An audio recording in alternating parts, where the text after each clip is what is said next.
Marcus Blake with That Nerd Show. I'm joined with Ashley Horn, who's also with That Nerd Show. We're here at the 2018 Dallas International Film Festival, and we are speaking with part of the cast and director of Tejano. And I'm going to let you guys introduce yourselves. Yeah, but we're breaking them out right now. Just go ahead and talk into it. I'm David Garcia, the producer and director of Tejano. I am Mayra, Leal, and I am one of the cast members. Hey, I'm Mackie, and I play Adrian. I'm Gonzalez, and I play Adrian. All right. Now, we didn't really get any production notes in the beginning before this, so we just looked at the name, and our first thought was a documentary about Tejano music. And then we finally got the production music and looked there like, wow, we were way off, but we were intrigued. So I gotta start, how did this story come about? I mean, what is the inspiration for this story? I love this. Which answer is that? The answer that you have sold me on, and sold me on from the get-go, is that it was an actual story that you read in a news article about how they caught this guy, I think it was at the Panamanian border, who had a cast on that was made of cocaine. And they were, obviously he was just trying to smuggle it, but they were incredibly surprised to find when they took the cast off that his arm was actually broken. So it wasn't, maybe it was a ruse all along, but you know, he seemed to have really committed to get it going. So when you told me that, I was like, alright, yeah, that's awesome, because that's kind of the purpose of the film. I break my arm to smuggle drugs in a cocaine cast, and like, I was just like, that doesn't sound like that's ever been a thing, and if you're picking that up, that's kind of lame, but apparently he drew from an actual news story that he read about it, so I was like, alright, I'm in. That's how you got sold on it. You signed that day. Yeah, absolutely. Yeah, so I mean, that was the idea. That's kind of sparked the idea for the entire film. And I hired a screenwriter, actually a Dallas native, Kyle Bogart, to pen the screenplay, and he wrote a really action-packed, taut thriller. And then we took that and we adapted it to South Texas, which is actually where I was born and raised. So I wanted to make a film in the landscape that I was familiar with, and using all the friends and family I had down there for resources. So actually, all of our actors here are from Texas. Go.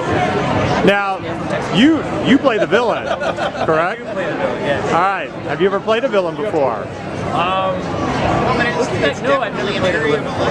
Usually I play, I guess, long story short, no, let's just go with no. You played Diego.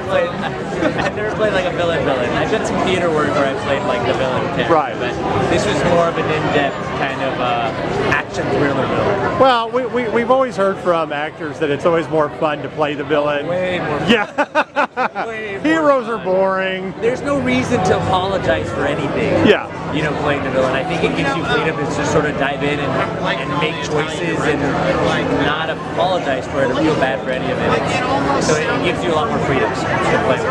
Okay. Wait. She's going to ask a quick question. What drew the rest of you to the film? Was it the script, or what else was it? What drew you to the film? I really love that I had the opportunity to speak in Spanish. I love my culture, so I wanted to portray that on screen. And the fact that it's from Texas, I mean, so many different elements. I love the script. Yeah, action-packed, but I think predominantly I love the fact that I was going to get to speak my language, you know? Right. That's totally exciting. Culture. Yeah, sure. Okay. Now, well, we're going to get to that, but I got one more question before that. Everybody, with all the work that you guys have done, there's always something different with each movie, something very special about each movie you do, each work, play, whatever. What's that one special thing about Tejano for you guys? And we will take it right down the line there. I mean, for me, the special thing about Tejano is that it's my directorial debut. I got to make it in my hometown, in the Rio Grande Valley. I got to live with my parents for 3 months, sleeping in my high school bedroom. I mean, my friends are in it. You know, the friends I grew up with. It's just a very personal movie, and I made a couple of new friends along the way. So. How about you? For me, it was the family aspect of it. I felt like I was literally in a family, like with family. Like even though I had just met all of these people essentially, school. My stayed with his parents, like home cooking. It was amazing. Like the camaraderie, you know. It was great. So, what immediately jumps out to me, and this is what I always say, is like this particular movie, we've seen the border town shoot 'em up done time and time again. Right. It's tired. So that particular log line does not at all summarize the nuance of this movie and what it captures as far as what we call valleyisms. I grew up, I was born and raised on the border, 18, 19 years of my life.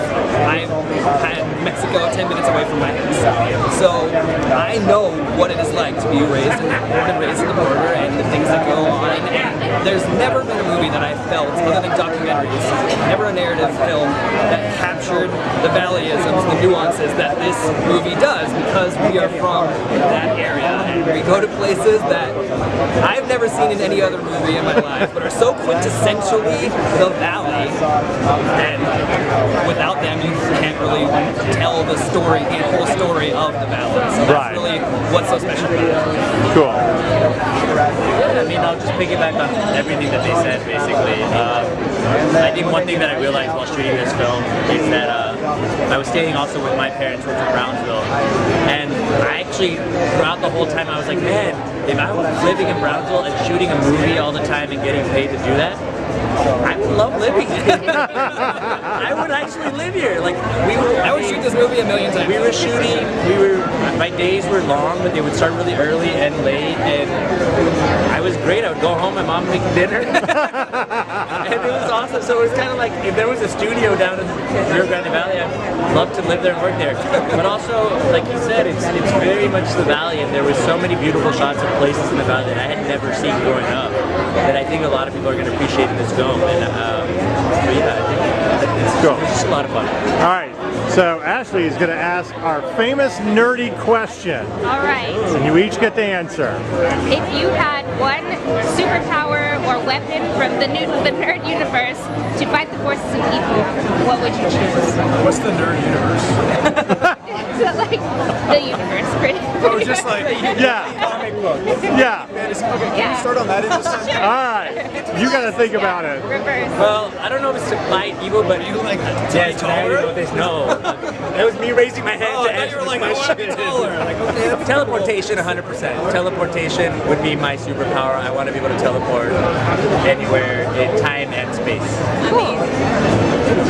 I want to say that as well, but I always thought of it from the flying perspective, because Superman flies so fast that he might as well be teleporting, to be honest. So like the idea of being able to soar, but more importantly be wherever I want to be at any time, because I just love to travel, love to see the world. Having been raised in a culture that wasn't necessarily my own, like South Texas, has really just I was raised loving discovery, just exploring and going to all kinds of different places and meeting different people all over the world, and that's the kind of thing that I wish I could do for the rest of my life, and being able to fly as fast as Superman would definitely move that goal along swimmingly.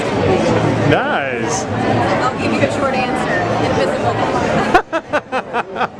You know, if I could have any power in the nerd universe, I think I'd love to have like a lightsaber that had a microphone on it. I could dictate my ideas. Oh wait! Whoa! It's reality. You gotta add the beam. Winner, chicken dinner. You gotta add the beam. Fantastic answers. Thank you all very much for speaking with us. Thank you. Good luck with the film.